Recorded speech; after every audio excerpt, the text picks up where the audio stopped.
Welcome to Off the Clock. I'm Calais, hairstylist, creative, faith-filled, and figuring it out. This is where we talk purpose, pivots, and pressure no one posts. No highlight reels, just the real in between. Let's get into it. This episode of Off the Clock is brought to you by our great friends at Kadari, the complete salon. The ones keeping the girls laid, not stressed. Whether you're overdue for a trim or need you a nice cut in color or a full-blown soft life install, Kadari the Complete Salon is here to remind you this is where healthy hair lives. Tap the link in the show notes to book your next appointment and tell them Off the Clock sent you. Welcome back to Off the Clock with Calais. This is your host, Calais, and I hope you all are doing well. Woo! Oh my gosh, happy first episode. Happy Tuesday. Girl, what you doing and what you eating? I hope you real comfortable, and I hope you sitting down with your most comfortable headphones, your favorite snack, and just some time to relax off the clock. I cannot jump into this special Tuesday 6/24 without saying happy birthday to my big sister, Kwanzaa. Happy birthday. I love you so much. You are truly an inspiration to me, and I cannot wait to see you and celebrate you on today. Whew. Now, y'all, let's jump in. Let me just say, I have not been home since Thursday. Baby haven't touched a mic, a planner, or episode outline, but the thing I did touch this weekend was my truth. And so I have been hearing her all week, and she was loud. I'm like, I know I still have to shoot my episode. I still have to show up for Off the Clock and our Off the Clock community. And so that's exactly what I'm doing. Oh my goodness, I cannot believe that this was about to be falling behind. But babe, honestly, I was like trying to outline the whole episode of just when the purpose outgrows the plan, but not make it a thing of like, I'm falling behind. It really was about finding myself and finding myself again in the chaos. I remember early on getting a tattoo when I was young, and it was like, the tattoo says, she found her purpose in the chaos. And at the time, girl, like even 2 years later, I'm like, what the world does that mean? But now, like, realizing that if you're in a room, like, think about when you are out and you may be with a group of people, or you may be with your person, and they say, like, they're talking to you, and the room is just so loud, but you're honing in and focusing on what they're saying. And so finding my purpose in the chaos, in the midst of everything that's going on, was what this episode was going to be about. And I'm like, I need to do it in a way that is me. It's not some long drawn out sad story, but simply about what we know the theme of Off the Clock to be, pivoting. So the old plan, I had structure, productivity, launch dates, content calendars, success on schedule. But like that worked for a while. I still had started to notice like it left no room for my voice. Just tasks. Like I remember even going over like, what's my daily schedule? What's my morning routine? What's my night routine?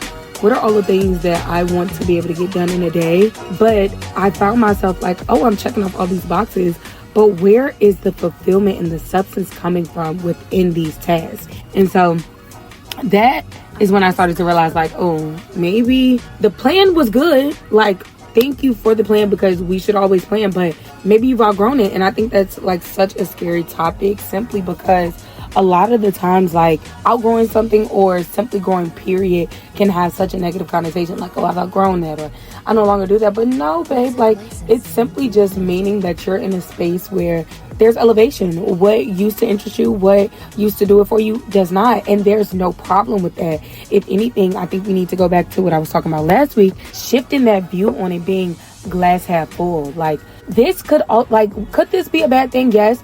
Or could this be a life altering thing, and I could learn from this?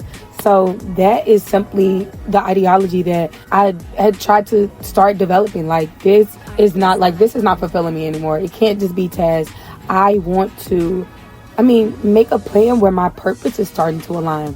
And so that's why I realized like, ooh, I'm missing my voice. Like it wasn't just burnout. It wasn't just laziness. I missed me. I missed how I sound when I wasn't overthinking. Like I missed how I felt when I was speaking without editing. Like truly, I missed my voice.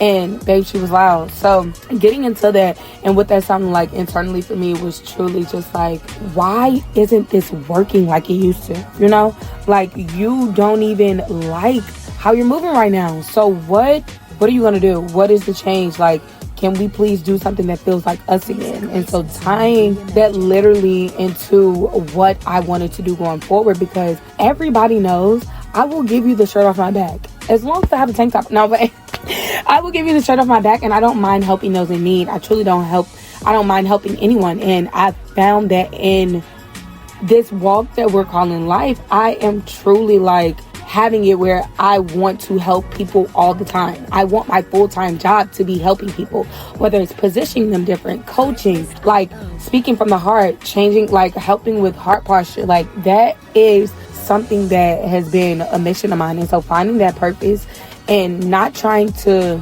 gaslight myself out of it was huge, like truly. So I made this space to be honest. Like I was like, I need off the clock. I was avoiding the mic most of the time and being in the scenes because it was going to make me tell the truth. Like, if you know me, you also know that like I play the background a lot. I truly don't mind being the support system for anybody, whether it's a project, whether I'm assisting, whether I'm team support. That is who I am. And I don't mind flowing and assisting and pushing other people's vision, because my mom told me early on, it's about the seeds that you sow. So it's never really about that. Like the harvest, yes, but the seeds that you sow, if you're intentionally sowing good seeds, good things will intentionally happen to you. And so, I mean, at the end of the day, I wouldn't mind being in the background and like, you know, being that person who you could call on. But I knew, and everybody knew around me, like, babe, it's you. You know, like it's you. You're the brand. You need a mic. You need to be on video. You need to do something. But I just was like, I don't know, y'all. Like, I am ready, but it still would be very hesitant. Like with my content, I would find myself just kind of limiting myself at times, just being a little scared. And getting out of that, I just had to like sit myself back. Like, okay, what are you going to do that is going to be purposeful, align with something that's going to make you happy and not have burnout? And that's where, I mean, it started clicking. Helping people. It wasn't about having a podcast. It wasn't about having TikTok, Instagram, a book, a blog. It was simply about, I loved helping people, and I didn't need the cameras. I didn't need I feel like the lights and glimmer that comes with, I should say, humanitarian work. Like, people nowadays use content as a way to exploit humanitarian work. Like, you are trying to help people, and you say live in a purpose of changing the community or changing lives, but you're using your platform to monetize off of the very same actions that are supposed to be helping the next person. And so I wanted to make sure that I was in the right, constantly using my platform for things that, yes, I mean, let's be real, make a bag, come on, but not in a way that would be exploitive, not in a way that wouldn't still genuinely align with me. And so I got uncomfortable and I decided to make that shift. Like, it was really hard losing control, like not even losing control, but releasing it. I like that. And I'm very intentional with my verbiage, because it'll be times where, one, we have to realize that power of life and death is in the tongue. But it'll be times where I think me being in this reclaiming my identity and just living in it and actually deciding that I'm going to contribute to the life that I want in the future every day until then, that I'm going to be very intentional with what I say, what I do, and how I describe things, because it'll be how you can essentially carry that on, if that makes sense. So just now with saying losing control, I was never losing anything, but releasing it, because having it was such a huge thing for me. So releasing control, doubting what this new path will look like to me, because it was less structured. Like, that was huge for me. I know that in my purpose-filled walk, I still wanted a plan, but outgrowing that plan was huge. It was huge and monumental in the fact that I would have to then rely on what I knew to be faith. This was now a purposeful walk and faith-filled walk, because it was what I couldn't see that I had to rely on. And so that sometimes cause me to miss the old me who was on it but not as in it, Like the player made me look polished, but my voice, she was making me look whole. And that was way scarier, but way more me. Like I was willing to sacrifice what that looked like too, because if we're gonna live in this thing and we're gonna be real and be honest about it, let's do it whole and authentically. So I challenged myself to really, like I said, relinquish all of what I thought my life needed to look like, all of what I thought my plan needed to look like for my brand, what my businesses were, for just everything that pertained to me as a whole, me as a person, what 23 looked like, what 25 will look like, what school even looked like being a graduate of a new class and not a... Let's vibe for a second. This episode is sponsored by Love is Lit, the candle company that said healing is sacred, but let it smell sexy. Whether your vibe is deep conditioning and boundaries or I'm journaling and minding my business, these candles were made for soft resets in real life. Hand-poured, toxin-free, and emotionally supportive because love is lit, and your apartment should be too. Tap the link in the show notes and use the code OFFTHECLOCK for a little treat. Go ahead, like one. You earned it. Allowing that to sit in and kill me was huge because I was very involved in school, high school we're talking, and just having that, leaving high school, going into college, being involved freshman year, my mom getting sick, taking a break, then not going back and taking the time to go back now was like, wow, like don't beat yourself up for it, babe. Find solace in that, lean into it, And so even relinquishing control with that was huge because I was able to even learn in a new way, like releasing the old learner in me and who was always on the work but never in it. Like I would be, oh baby, the work would be in on time, the grades would be there, but are we really taking it in and then applying it? You see what I'm saying? But not just in the sense of the classroom, but all around. I don't think people really realize when they say experience is the best teacher, I think we can take that from the classroom as well. If you're taking something that you're learning in class and you're applying it outside, like clearly, I'm not saying literally, but I mean, sometimes you can. But figuratively, if you're taking that and even thinking about it throughout the day, I feel like that will set up not only a beautiful routine for you, but a healthy habit for you to take things that you learn and apply them going forward, not just take them and have it and don't use it or just not even think about it again. And that's an era that we're in. Content has been so, we just consume. I had to really sit myself down the other day. Like, I'm watching one of my favorite podcasts and I'm like, this is good. I love this. And one thing about us, I want to say us because my people, we always feel like we have to reinvent the wheel. We don't have to reinvent the wheel. And I say that in reference to, I love taking a business model that is working, that has proven itself to be profitable, to be sustainable, and replicated. Why not? There's franchises everywhere.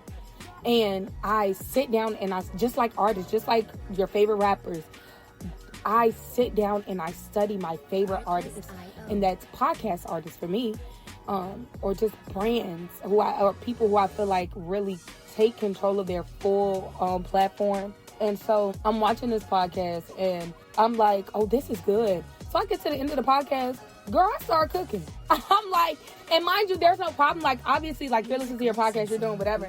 I started cooking, but I just realized, like, wait, you didn't take notes this episode, like, nothing. Where was the research?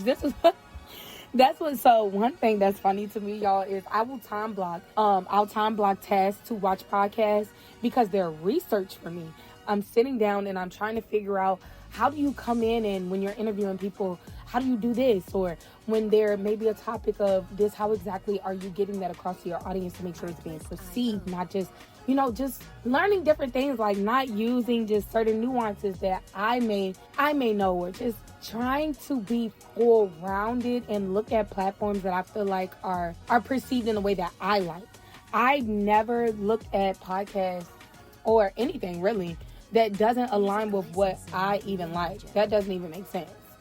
Truly. So back to the story. I look at it and I'm like, baby, you didn't even take in any of the information. So I'm like, you can't be sitting here trying to have something of substance, have something that's taken in and retained, and you're not doing the same in your life. So that really, like, it put things into perspective for me. I also, too, started reading this book. It's called The 10X Rule. I live for this book. Live for her. Great read. So if the girls are trying to figure out, like, what's something that could possibly shift my mindset, 10X Rule. And I mean, obviously it's common sense, but something that stuck out to me this week that I read was, when you're thinking about like diminishing your effort for something, or like something is too hard, baby, times your effort times 10. So when you're thinking about like diminishing that task, times your effort, times your action, times whatever you're doing times 10. And when I say, my siblings, it's this thing we say put that dog in you. Like, oh my goodness, it makes you want to go so hard. Because like I've told y'all before, coming in this and learning everything new, I am constantly learning something to tweak and fix every episode. And I love that. It's allowed me to, one, become a novice of what I'm doing, but two, get in a mindset of like, y'all know I love to learn. Get in the mindset of like, okay, you got a little dog in you. Like, cause when I'm telling you, I'm up to like 2 and 3 a.m.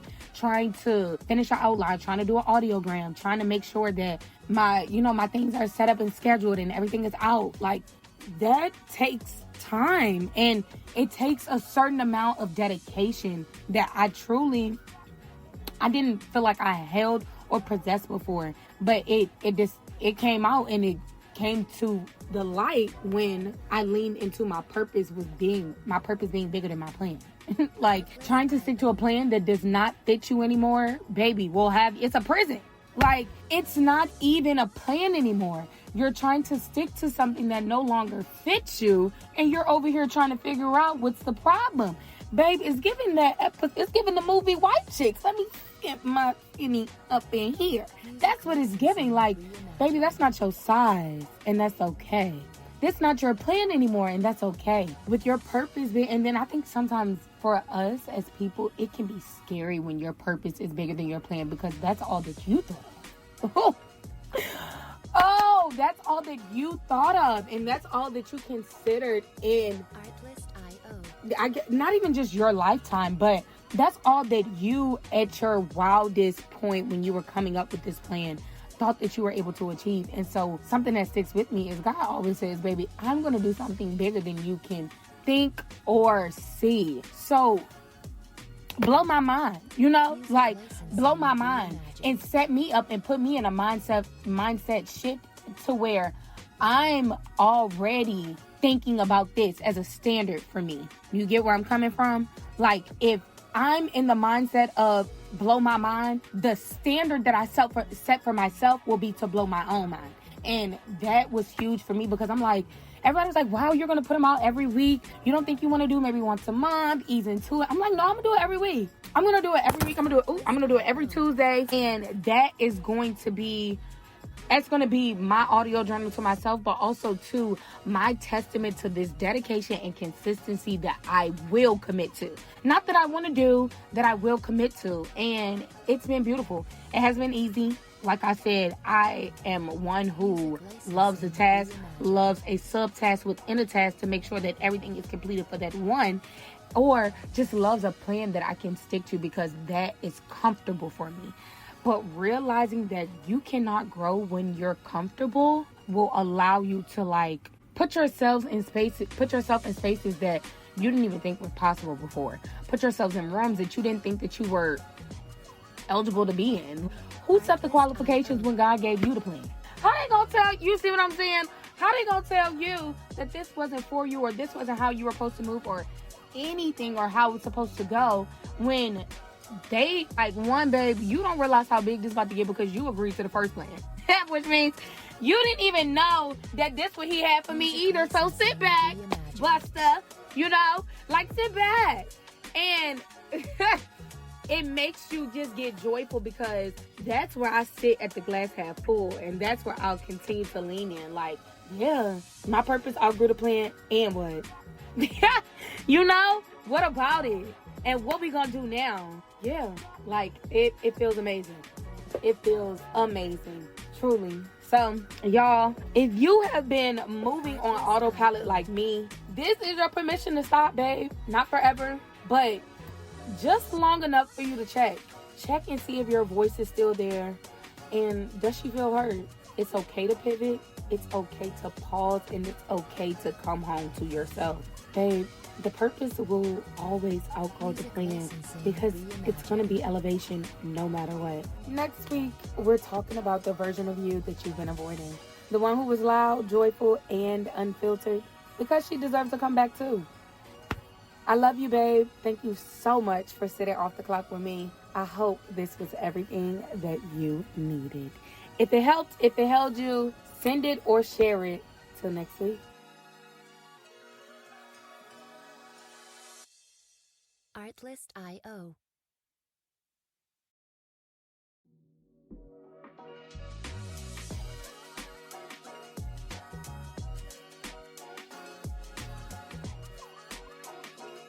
Artlist.io.